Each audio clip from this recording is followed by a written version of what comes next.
so that nobody would notice whether I'm there or not there. I asked, why are you not getting Indian rice? They didn't know. Then I inquired around, why are you not getting Indian rice? We know how to grow rice in India. Sadhguru, Indian rice, there's nothing in it. So in America, we don't want Indian rice. I said, what happened to our rice?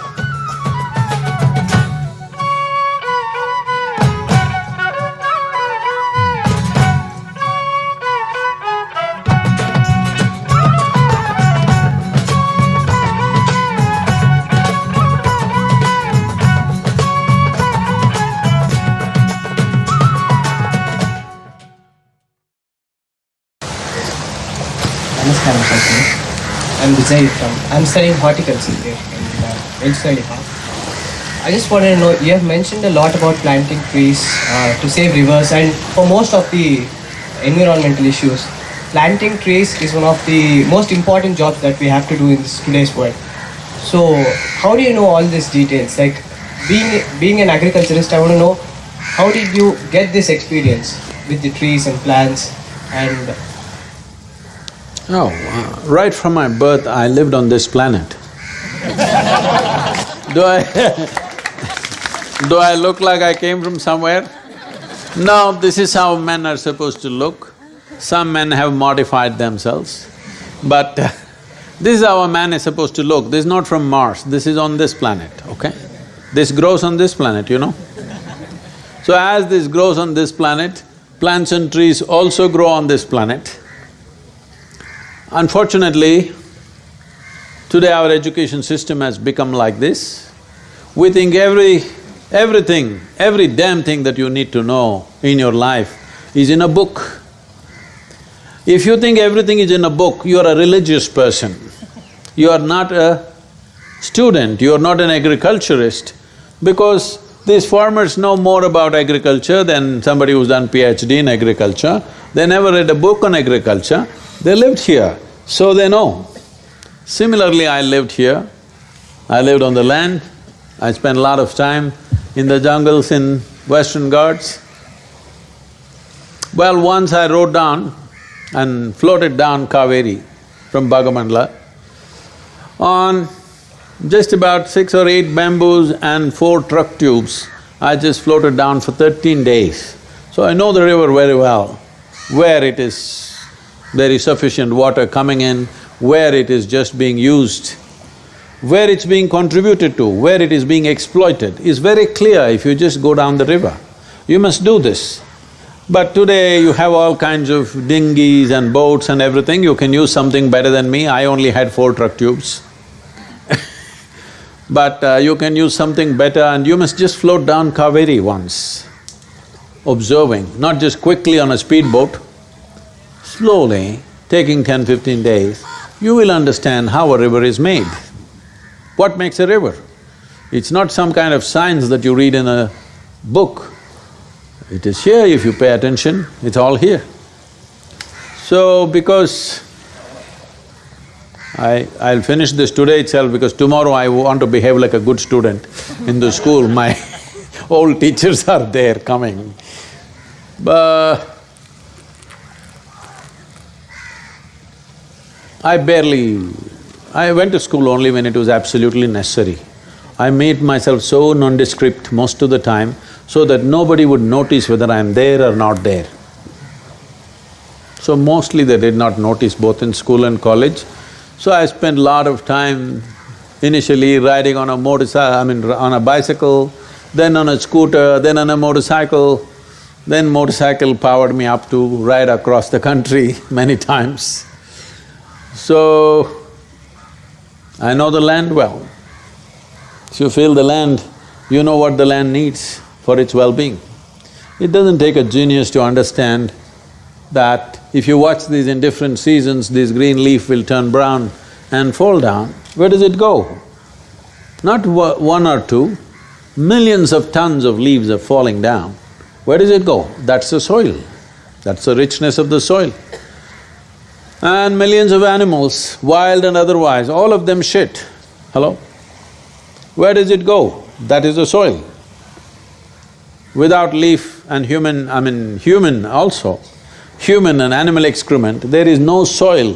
Soil will become sand.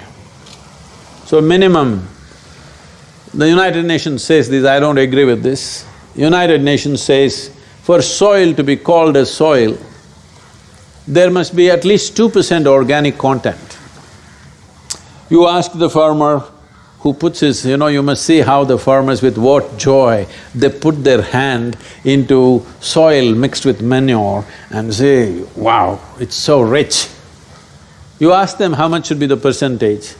If it is 5 to 8%, you will see just about anything grows. But today trees are gone, animals are going to Saudi Arabia. How do you enrich the soil? How? Nearly 25% of India will become sandy in the next 10 to 15 years' time. By 2030, it is expected 25% of India will be not cultivable. So all of you young people who are studying agriculture, I know some of you have to go into government jobs or whatever research and this and that, but too much research and not enough science going into action is no good. As a part of Rally for Rivers, we invited some farmers experts from Vietnam. Vietnam is exporting nearly $3 billion worth of fruit. It's a small country compared to who we are. And all this started only about 10 to 15 years ago. Their fruit quality is much better than ours. Their rice quality is much better than ours. I was in California and all the rice there is from Thailand. I asked, why are you not getting Indian rice? They didn't know. Then I inquired around, why are you not getting Indian rice? We know how to grow rice in India. Then I went about asking. Then somebody who knows this matter told me, Sadhguru, Indian rice has no nutrients in it. There's nothing in it except starch. There is nothing in the Indian rice. So in America, we don't want Indian rice because it doesn't have any nutrients. I said, what happened to our rice? Well, we grow rice on urea, not on a rich soil. So they are getting rice only from Thailand. Now these Vietnamese experts came, we made small experiments with small groups of farmers. We have multiplied their income somewhere between 3 to 8 times. We thought this is a great achievement. But when they came and we asked them, they said in the last 6 years, they have multiplied their farmers' income 20 times over. This is unbelievable. How can you do 20 times over? When we asked them, they're laughing at us. They all came to India about 21, 22 years ago. They studied in that… what's that in Delhi, there's an agro institute? They studied in that institute. They said, we studied there, we went back and put our knowledge into the land. Your people just earned PhDs. We put it into the land and this is what happened to us. They came here and studied and there they made it happen. We have the knowledge, we have the technology, we have the people, we just don't have a sense. Sense is missing in us. This sense, I want the young people who are doing agriculture to bring it back. You must bring this science that you're studying back into the land, not as a service. This can be a great enterprise. Why I'm saying this is, in terms of latitudinal spread, from Kanyakumari to Himalayas if you see, we have enough latitude in terms of weather patterns, temperatures, rain, everything. We can grow almost anything that anybody grows anywhere on this planet, 12 months of the year. Very few nations in this world can do 12 months agriculture. This is one of those fortunate countries. But today our farmers are committing suicide simply because ad hoc we are doing things. Everything is ad hoc, nothing is planned, nothing is organized, the scale is not there in anything. This is something you can do, we have gotten this going with the government. we change some of the laws. Young people can go out and form farmer-producer organizations and aggregate 1,000, 2,000, 10,000 farmers depending on your capacity. And if you aggregate irrigation and aggregate marketing and the farmer just does farming, you will make a miracle happen in this country. Right now the problem is he cannot invest in technology because the scale is very small, just 2 acres, 3 acres holdings. With that kind of holding you can't invest in a big way. Everybody takes loan, everybody puts borewell, everybody has micro irrigation, which fails anyway after 1 year. Once the subsidy comes, the micro irrigation fails. It can only be managed if there is scale. If we put 1,000, 2,000 acres together, then we can create a scale. This is something young people should take it as an enterprise. It'll be very lucrative and it's very important agriculture is lucrative. If you make a survey right now, you ask these farmers and see how many of them want their children to go into farming. Believe me, it is somewhere between 2 to 5%, not more. This means in the next 20 to 25 years, when this generation passes, we would have lost all ability to grow food. With 1.3 billion people on our hands, if you lose your ability to grow food, you can imagine the disaster you will cause in this country. You are not Dubai or something, you will buy everything from all over the world and eat it here. It's not going to work like that for India. Unless we grow our food, we are finished. But we are heading that way because a child cannot even go to the farm.